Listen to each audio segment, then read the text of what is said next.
24वां अध्याय सांख्य योग। भगवान श्री कृष्ण कहते हैं, प्यारे उद्धव, अब मैं तुम्हें सांख्य शास्त्र का निर्णय सुनाता हूँ।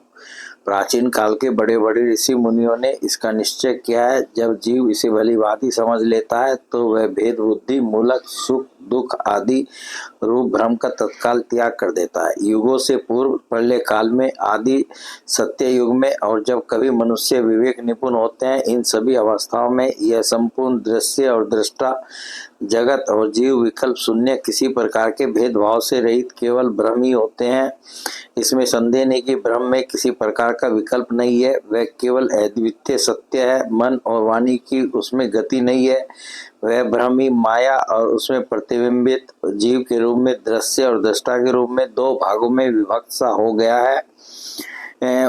उनमें से एक वस्तु को प्रकृति कहते हैं, उसी ने जगत में कार्य और कारण का रूप धारण किया। दूसरी वस्तु को, जो ज्ञान स्वरूप है, पुरुष कहते हैं। उद्धव जी, मैंने ही जीवों के शुभ अशुभ कर्मों के अनुसार प्रकृति को क्षुब्ध किया, तब उससे सत्व रज और तम ये तीन गुण प्रकट हुए। उनसे क्रिया शक्ति प्रधान सूत्र और ज्ञान शक्ति प्रधान महत्व प्रकट हुए। वे दोनों परस्पर मिले हुए ही है। महत्व में विकार होने पर अहंकार व्यक्त हुआ। यह अहंकारी जीवों को मोह में डालने वाला है। वह तीन प्रकार का है, सात्विक, राजस और तामस। अहंकार पंच तन्मात्रा, इंद्रिय और मन का कारण है, इसलिए वह जड़ चेतन उभयात्मक है। तामस अहंकार से पंच तन्मात्राएं और उनसे पांच भूतों की उत्पत्ति हुई, तथा राजस अहंकार से इंद्रिया और सात्विक अहंकार से इंद्रियों के अधिष्ठाता 11 देवता प्रकट हुए। ये सभी पदार्थ मेरी प्रेरणा से एकत्र होकर परस्पर मिल गए और उन्होंने यह ब्रह्मांड रूप अंड उत्पन्न किया। यह अंड मेरा उत्तम निवास स्थान है। जब वह अंड जल में स्थित हो गया, तब मैं नारायण रूप से इसमें विराजमान हो गया। मेरी नाभि से विश्वकमल की उत्पत्ति हुई, उसी पर ब्रह्मा का आविर्भाव हुआ। विश्व समष्टि के अंतःकरण ब्रह्मा ने पहले बहुत बड़ी तपस्या की। उसके बाद मेरा कृपा प्रसाद प्राप्त करके रजोगुण के द्वारा भू भुवः स्वः अर्थात पृथ्वी, अंतरिक्ष और स्वर्ग, इन तीन लोकों की और इनके लोकपालों की रचना की। देवताओं के निवास के लिए सर्वलोक, भूत प्रेत आदि के लिए भुवरलोक, अंतरिक्ष और मनुष्य आदि के लिए भूलोक, पृथ्वीलोक का निश्चय किया गया। इन तीनों लोकों से ऊपर महलोक, तपलोक आदि सिद्धों के निवास स्थान हुए।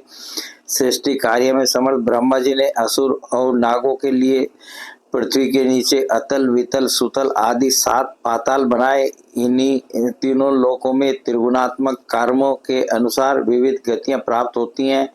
योग, तपस्या और संन्यास के द्वारा महलोक, जनलोक, तपलोक और सत्यलोक रूप उत्तम गति प्राप्त होती है, तथा भक्ति योग से मेरा परम धाम मिलता है। यह सारा जगत कर्म और उनके संस्कारों से युक्त है। मैं ही काल रूप से कर्मों के अनुसार उनके फल का विधान करता हूँ। इस गुण प्रवाह में पड़कर जीव कभी डूब जाता है और कभी ऊपर आ जाता है, कभी उसकी अधोगति होती है और कभी उसे पुण्यवश उच्च गति प्राप्त हो जाती है। जगत में छोटे बड़े, मोटे पतले जितने भी पदार्थ बनते हैं, सब प्रकृति और पुरुष दोनों के संयोग से ही सिद्ध होते हैं। जिसके आदि और अंत में जो है वही बीच में भी है और वही सत्य है। विकार तो केवल व्यवहार के लिए की हुई कल्पना मात्र है। जैसे कंगन, कुंडल आदि सोने के विकार और घड़े, सकोरे आदि मिट्टी के विकार पहले सोना या मिट्टी थे, बाद में भी सोना या मिट्टी रहेंगे, अतः बीच में भी वे सोना या मिट्टी ही है।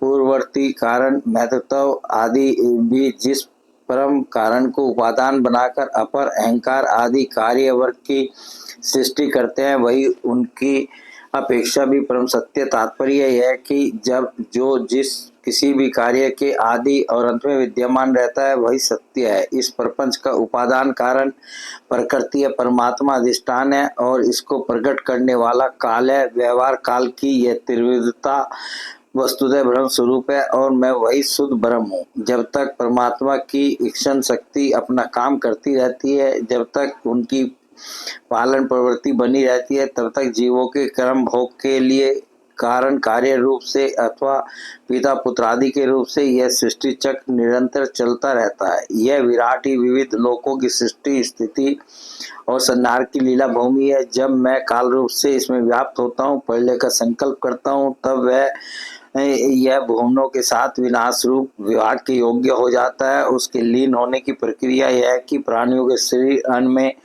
अन्न बीज में, बीज भूमि में और भूमि गंध तन्मात्रा में लीन हो जाती है। गंध जल में, जल अपने गुण रस में, रस तेज में और तेज रूप में लीन हो जाता है। रूप वायु में, वायु स्पर्श में, स्पर्श आकाश में और आकाश सब तन्मात्रा में लीन हो जाता है। इंद्रियां अपने कारण देवताओं में और अंत राजस अहंकार में समा जाती है। हे सौम्य, राजस अहंकार अपने नियंत्रण सात्विक अहंकार रूप मन में शब्द तन्मात्रा पंचभूतों के कारण तामस अहंकार में और सारे जगत को मोहित करने में समर्थ त्रिविध अहंकार महत्ताओं में लीन हो जाता है। ज्ञान शक्ति और क्रिया शक्ति प्रधान महत्ताओं अपने कारण गुणों में लीन हो जाता है। गुण अव्यक्त प्रकृति में और प्रकृति अपने प्रेरक अविनाशी काल में लीन हो जाती है। काल माया में, जीव में और जीव मुझ अजन्मा आत्मा में लीन हो जाता है। आत्मा किसी में लीन नहीं होता, वह उपाधि रहित अपने स्वरूप में ही स्थित रहता है। वह जगत की सृष्टि और लय का अधिष्ठान एवं अवधि है। उद्धव जी, जो इस प्रकार विवेक दृष्टि से देखता है उसके चित्त में यह प्रपंच का भ्रम हो ही नहीं सकता। यदि कदाचित उसकी स्फूर्ति भी हो जाए तो वह अधिक काल तक हृदय में ठहर कैसे सकता है? क्या सूर्योदय होने पर भी आकाश में अंधकार ठहर सकता है? उद्धव जी, मैं कार्य और कारण दोनों का ही साक्षी हूँ। मैंने तुम्हें सृष्टि से पढ़ले और पढ़ले से सृष्टि तक की सांख्य विधि बतला दी। इससे संदेह की गांठ कट जाती है और पुरुष अपने स्वरूप में स्थित हो जाता है। बोले भगवान श्री कृष्ण की जय।